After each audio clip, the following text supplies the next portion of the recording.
વડોદરા શહેરમાં 30 વર્ષથી મોદી સાહેબને ખોટો લઈને આ લોકો જીતી રહ્યા છે। બાકી અપક્ષ માટે તો 500 મત આમના ના આવે।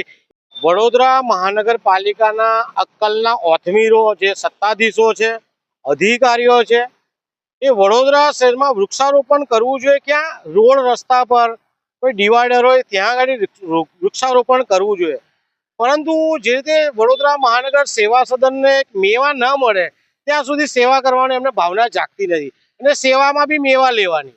હવે આ વડોદરા શહેરની પવિત્ર વિશ્વામિત્રી નદી છે, એમાં 1200 કરોડ રૂપિયા જેટલો ખર્ચો કરી નાખ્યો, વિશ્વામિત્રી નદીને પહોળી કરી નાખી।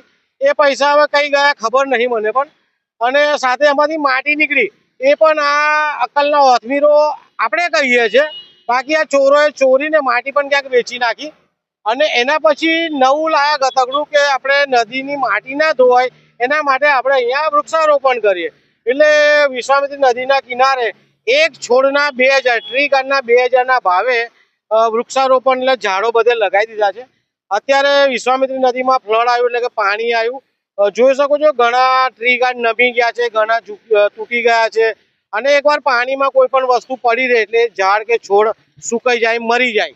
હવે આ અક્કલના ઓથમીરોને એટલું ભાન નથી કે હવે આ કામ કરતા કરી નાખ્યું છે, પરંતુ એક બાજુ વડોદરા શહેરની જે જનતા વેરો ભરે છે, વેરાના રૂપિયા ઓહિયા કરી ગયા છે। સાથે વડોદરા શહેરમાં 30 વર્ષથી મોદી સાહેબને ખોટો લઈને આ લોકો જીતી રહ્યા છે। બાકી અપક્ષ માટે તો 500 મત આમના ના આવે એવા વડોદરા મહાનગરપાલિકાના સત્તાધીશો, ધારાસભ્યો અને સાંસદ સભ્યો છે।